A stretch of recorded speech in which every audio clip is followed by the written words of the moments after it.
On this episode of the Codcast, our first for 2026, CommonWealth Beacon is taking a look back and forward at the major storylines that dominated across Massachusetts. And there's a lot to talk about. The first year of the second Trump term brought the longest government shutdown in history, throwing food, heating, and health insurance assistance programs into chaos. Massachusetts' renewable energy goals, which rely on federal permitting and subsidies, also took a hit. Multiple Republicans announced their intentions to challenge Governor Maura Healey, and a contentious Democratic primary fight for the Senate began to take shape. My name is Laura Colarusso, and I'm the editor of CommonWealth Beacon. Today, we'll check in with each of our reporters, Jordan Wolman, Chris Lisinski, Hallie Claflin, and Jen Smith, and hear about what they've been covering and how these stories will unfold in the year ahead. So let's start with introductions. We'll go from the newest to most senior. So let's start with Jordan. Hello, my name is Jordan Wolman. I cover climate and energy here at CommonWealth Beacon. Been here for about 3-ish months, and I started in September, and it's been a really fun start. Great. All right, Chris, you're next. I am indeed next. Hello, everyone. This is Chris Lisinski speaking. I have also been here with CommonWealth Beacon for 3-ish months, maybe a week longer than Jordan. I cover everything State House, as well as transportation, and a fair bit of healthcare here and there. All right, Hallie, you're up. Hello. My name's Hallie Claflin. I am the Gateway Cities reporter, and I joined CommonWealth Beacon in July, and I cover major policy issues in the 26 gateway cities across the Commonwealth. And last, but certainly not least, we've got Jen Smith. Hi, I'm the senior reporter here. I get to do a little bit of a more difficult math problem than everyone else. I think I've been here about 2.5 years. Jennifer Smith, I cover courts and housing here at Commonwealth. And if my voice sounds familiar, it's probably because you have the fortune or misfortune of listening to me almost every week on this here podcast. Okay, now that the intros are out of the way, I wanted to start with the stories we did last year. Jordan, let's start with you. You had a major scoop toward the end of 2025 around the 2030 climate goals and their potential rollback. Can you tell us a little bit about that story and why it's so important? Absolutely. So the governor's sort of marquee climate and energy bill this session was her energy affordability bill that she filed in May. The whole goal there is to, reduce charges on ratepayer bills. There was a lot of outcry last winter over very high gas bills. And what we found was the chair of the House Energy Committee was looking to use that bill for a very different purpose than what the governor intended. He was looking to use that piece of legislation. He totally rewrote the bill. This is Mark Cusack, a Democrat from Braintree. And his legislation would have weakened the state's 2030 climate commitments. Those commitments are to cut greenhouse gas emissions in half by 2030 compared to 1990 levels. He would also significantly reduce the budget of the state's energy efficiency program known as Mass Save and reduce the amount of renewable energy that the state's utilities have to procure by law. And so this was like a major shakeup, and it divided Democrats on Beacon Hill. Trump and the federal government, led by Republicans, have really cut funding and regulations that support the clean energy transition. And so naturally that has had an impact in Massachusetts' ability to meet its own goals. Offshore wind leases are regulated by the federal government. That's totally out of the state's control. So I think there was some sense of understanding here that, these 2030 goals are going to be really tough to meet. I mean, these are ambitious, and they weren't written in a time or they weren't written with the knowledge of everything that Trump would and could do. But on the other hand, there was a fierce backlash to this effort too that we saw from environmental advocates. And I think ultimately what we reported is that the House leadership was uncomfortable with this plan, and they actually ultimately didn't advance it in the State House this year after this backlash came to fruition. And now it's sort of on the table for next year, kind of languishing in TBD as to which way things will actually go. Chris, I wanted to bring you in on this because you have a long history of covering Beacon Hill. Put this political maneuvering into context for us. Was Cusack's move sort of new and unique, or is this a technique that we see pretty often up on Beacon Hill? No, it's entirely common for both branches, the House and the Senate, to take something that the governor has filed or to take something that an individual lawmaker has filed or that has cleared the other branch and reshape it to suit the goals of whatever legislative leadership in that branch wants to do. The controversy here was really because of the substance, because changing the 2030 climate goals was not something that had been widely discussed in public by House Democratic leaders. But the act itself of using one bill as a vehicle to do something new, to change the purpose with which that was originally filed, that happens all the time. And we're going to see that happen plenty more in 2026 as legislative leaders try to get to all of their goals. Do not be surprised when bills move with new riders attached to them, with sections entirely written. I think in this instance, it wasn't so much Rep. Mark Cusack going rogue. I think that it was a bit of a trial balloon. There was probably some interest among House Democrats behind the scenes in taking a look at these 2030 goals. And once they saw that there was such intense blowback, they decided to back down. I don't think this was something that Rep. Cusack just came up with completely on his own and did without any buy-in from his bosses. Right. So given that, what do you two think we're looking at in the new year for this effort on Cusack's part?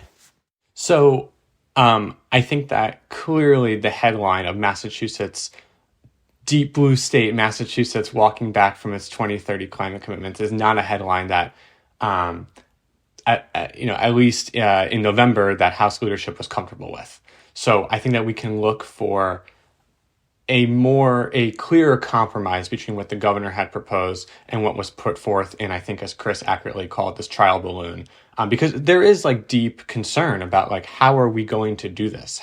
The state has, set aside offshore wind to account for a significant portion of its energy supply going forward. That's not happening right now under Trump. So there are real concerns. And I think that there's obviously debate about what the best path forward here is in terms of mass save, for instance. It costs money. It's a clear line item on your utility bill, so it has that, shock factor when you see it. That being said, when you weatherize your home, when you install a heat pump, there are savings to come down the line. So there's, it's tricky. Politically, that's tricky.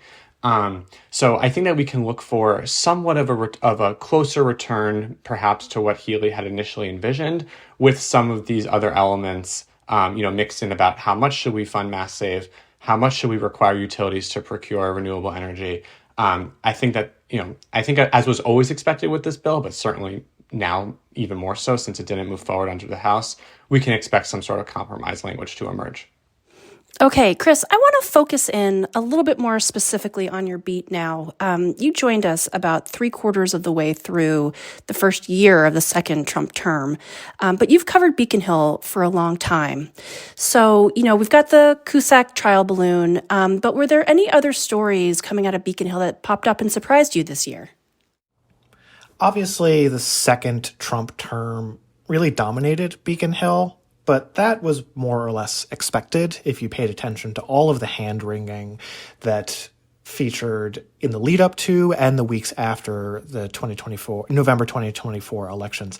I think perhaps the biggest surprise was that the legislature actually agreed on a way to change the way that it does business. It did take several months of closed-door negotiations, but the House and Senate agreed to new joint rules that changed deadlines, that changed the way legislation flows through committees, that gives the House and Senate each more ability to pursue their own priorities at the start and get buy-in later down the road rather than vice versa. This was the first time they even agreed to a package of joint rules governing the term since 2019. So just based on recent history alone, the fact that something got done at all is a surprise, let alone a pretty major reform. Granted, a lot of those changes, I think, are backloaded, and we won't see the effects of them probably until the summer of 2026 when we get into July, which is always a chaotic rush to the finish line. But the fact that this got done at all, was a pretty big development early in the term. But did they even follow those rules? So far, we have not seen a particularly high compliance rate with a lot of the new rules insofar as when bills have to move, publication of bill summaries, timely posting of hearing notices, things like that. Granted, in fairness, that stuff is all a little bit more minor than the backloaded stuff that will really theoretically change the way the even year July 31st deadline functions and what the legislature can do after that. So I think it's a bit of a mixed message. I think simultaneously there are new rules they haven't particularly followed that closely, but also the biggest changes are still yet to come. That makes sense. I mean, what are you looking for to start happening in January? What do you think the big storylines are going to be for next year? I think we cannot get away from budget pressures. We have been hearing about this for a couple of years now. The budget writers in the legislature and in the Hallie administration have been growing more and more worried about how much the state's collecting in tax revenue. They've been lifting up every metaphorical couch cushion, trimming spending here and there, pulling spending away from local entities, as Hallie Claflin, our colleague here, wrote about casino mitigation funding in gateway cities. That's just going to continue to get worse with the existence of whatever you want to call it, the Federal Reconciliation Package, the One Big Beautiful Bill Act. That alone is going to cut what the state collects in tax revenue by almost $1 billion over a 2-year span. It's also going to trigger massive changes to Mass Health and the finances of Mass Health. So I think in calendar year 2026, figuring out a path forward financially is going to be the heaviest lift on Beacon Hill. Right. So Hallie, since Chris brought you up, I wanted to ask you a little bit about you've come from Wisconsin, you are learning Massachusetts as you go, and you're also kind of building this beat as you go.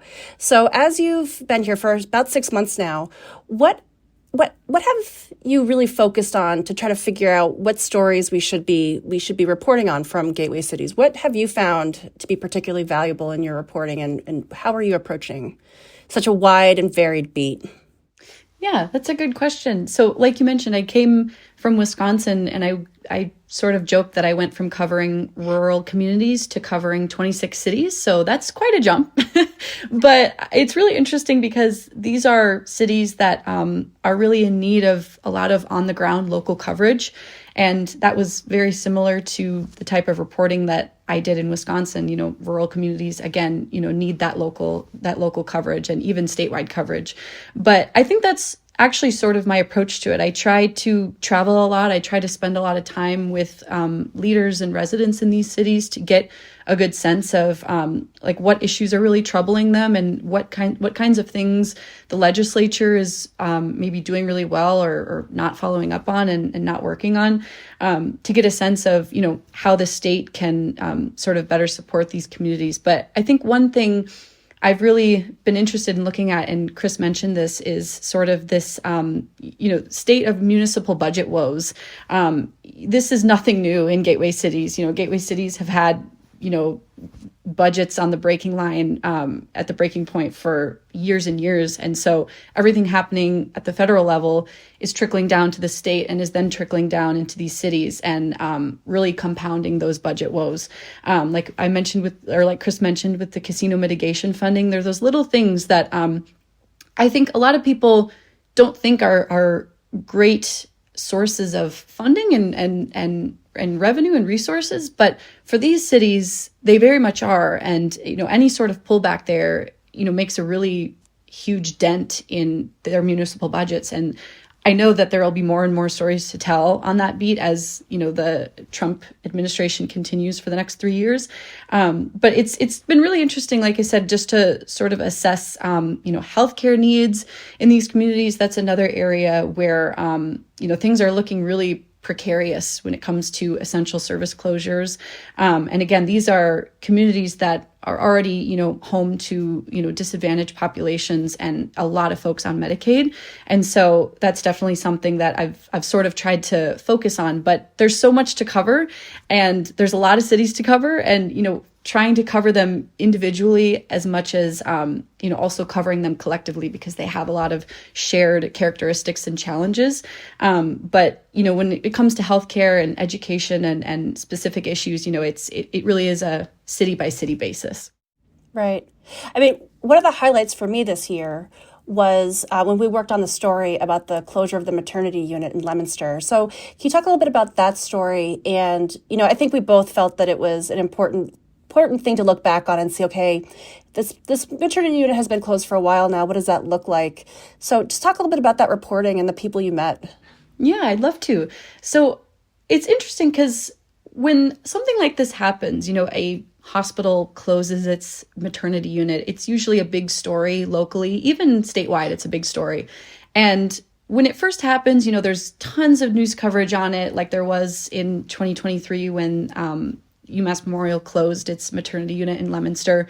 But ever since then, I noticed that there wasn't much coverage, like there wasn't much follow-up as to like how is the city of Leominster and even just the north central Massachusetts region in general dealing with this. And so I thought it was a really good opportunity this September, coming on the 2-year anniversary of that closure, to really assess, sort of the fallout of that closure. Sometimes, it's hard to tell what the consequences will be when it first happens, but I think EMS, emergency medical services, are really struggling in that community. I heard reports of women giving birth in cars, giving birth in emergency departments, giving birth in the back of ambulances. I started the story actually by featuring a firefighter EMT from Leominster who delivered a baby in the back of an ambulance. And they were very clear when they mentioned to me that, that if that maternity unit would have still existed in Leominster, they definitely would have been able to deliver that baby in Leominster, in the hospital. But because they were en route to UMass Memorial Medical Center in Worcester, it was too far. And so you see this real sort of on the ground impact, but I think it sort of spoke to a bigger issue, not just in Leominster, not just in the region, but actually throughout the entire state. We've seen 11 hospitals that have closed or filed to close their maternity units in Massachusetts since 2014.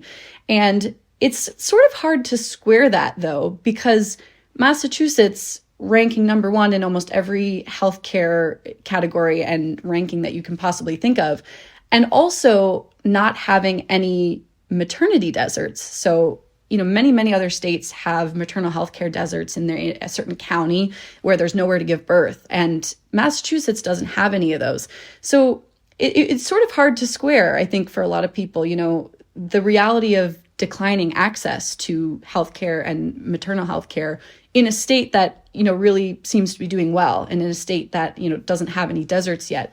But I think I heard a lot from, researchers, healthcare workers, health policy experts, advocates, that what they're really worried about is that we're in a really precarious position where, we started in a good place and, there were lots of hospitals and maternity wards and maternity units, but we're sort of heading in the decline, and we're sort of heading, down a really precarious road that a lot of other states have headed towards in the closure of maternity units.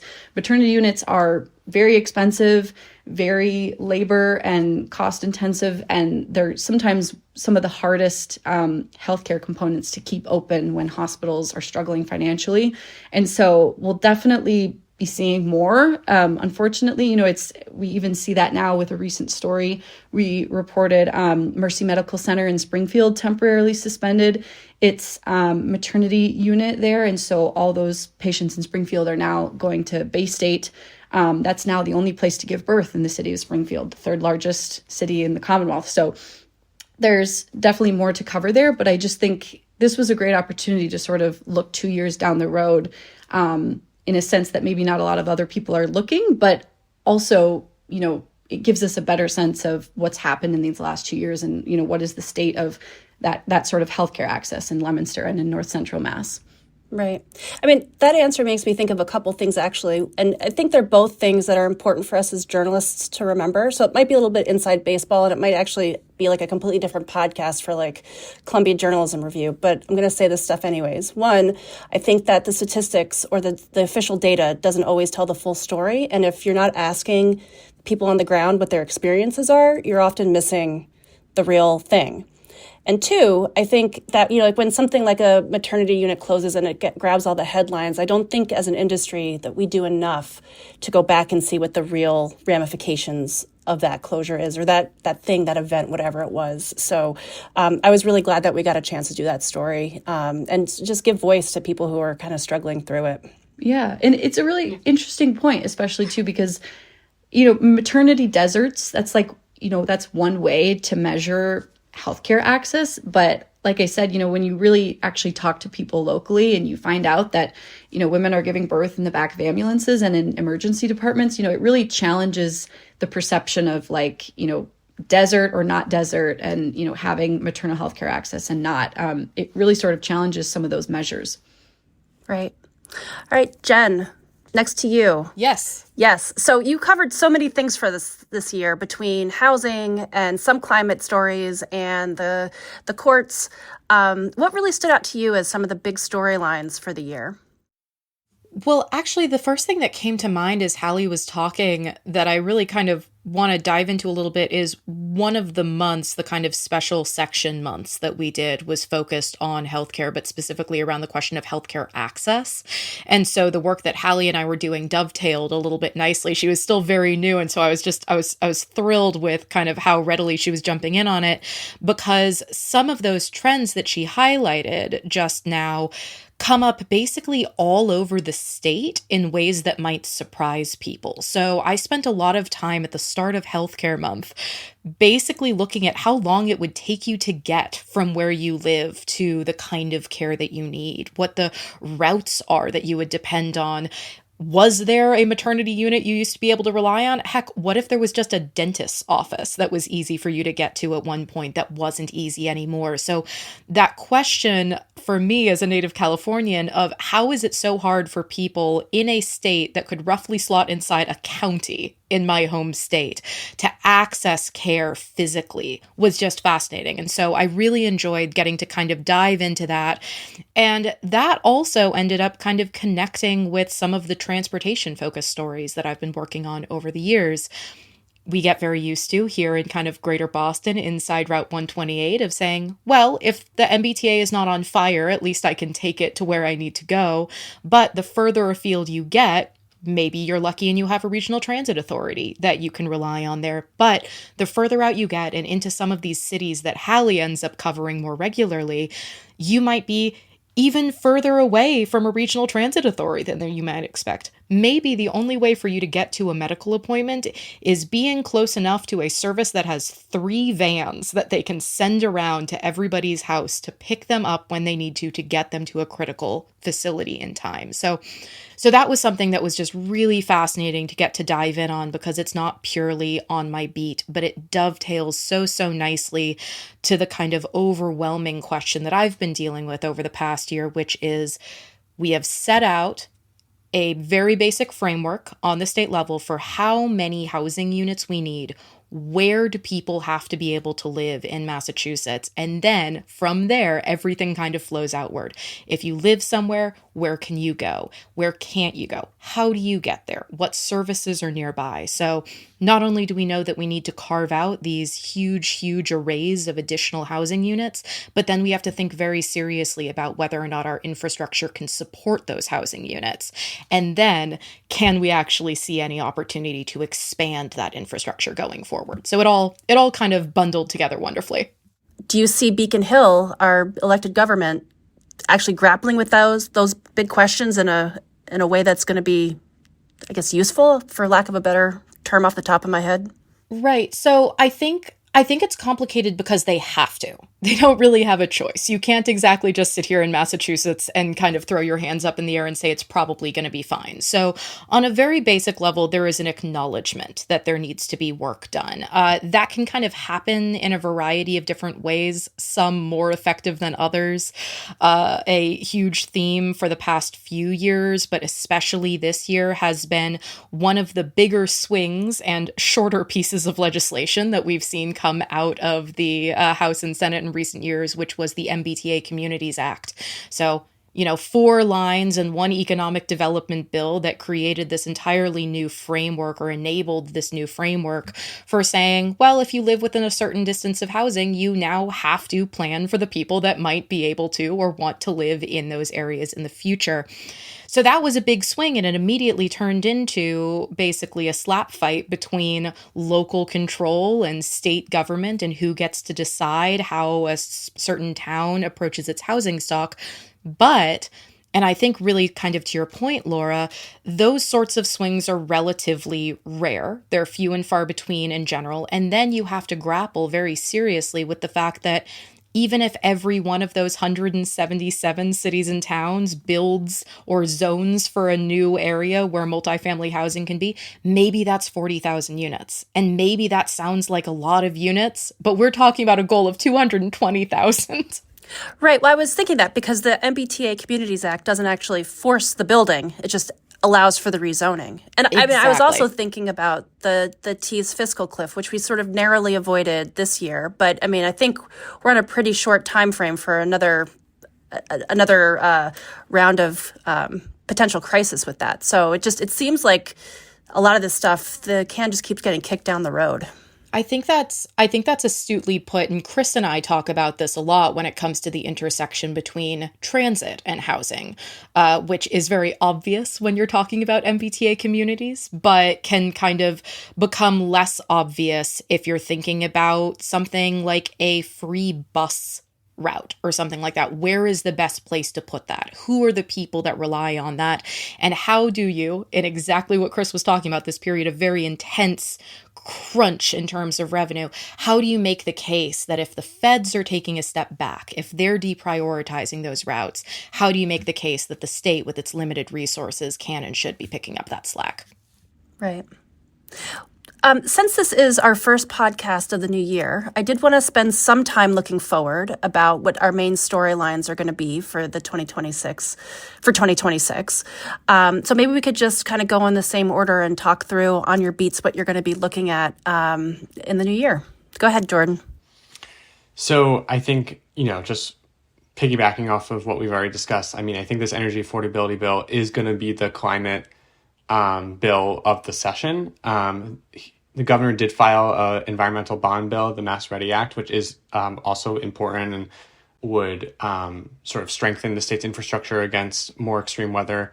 But when it comes to like the energy affordability question that is like so dominant right now, it's this bill we've been talking about that Cusack tried to use to weaken the state's 2030 climate goals. I mean, I think that conversation is going to accelerate. Also, just sort of like, what time of year is it? Well, it's winter right now. And so like heating is on people's minds and the lawmakers feel that. Like that I can tell you is that Beacon Hill does feel that pressure from constituents. So that's one big piece. I mean, that legislatively, that is probably the biggest piece. I also just think, just to like pick something else that we've been sort of picking up on is this whole question around home insurance and flooding and, people's access to home insurance, which they desperately need should disaster strike, given this climate of inflation and also increasing climate risks. The FAIR Plan, the state's insurer of last resort, saw a pretty significant spike in enrollments last year. And I think that's getting a lot of people's attention because for a while there, it was like, California's a mess with wildfires. Florida is underwater with hurricanes. Massachusetts, we're going to weather this storm. And increasingly, I think it's become clear that like, maybe not so much, or at least not without some serious thought and reform around how people can afford and access insurance in this state.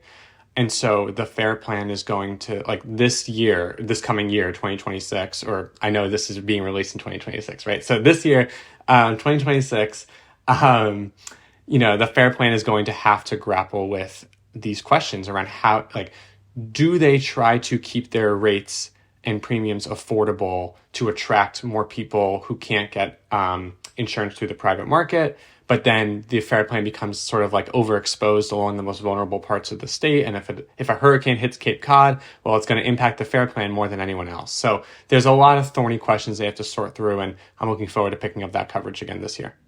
That's great. What about you, Chris? It's election season. And I think that that's going to be marbled throughout so much of what we cover in the 11 months ahead. Granted, the House and Senate are not going to have too many interesting elections. History shows us that half or more of state lawmakers cruise to re-election without even facing a single challenger. But Governor Hallie has 3 Republicans that are vying to challenge her and could pose a big threat.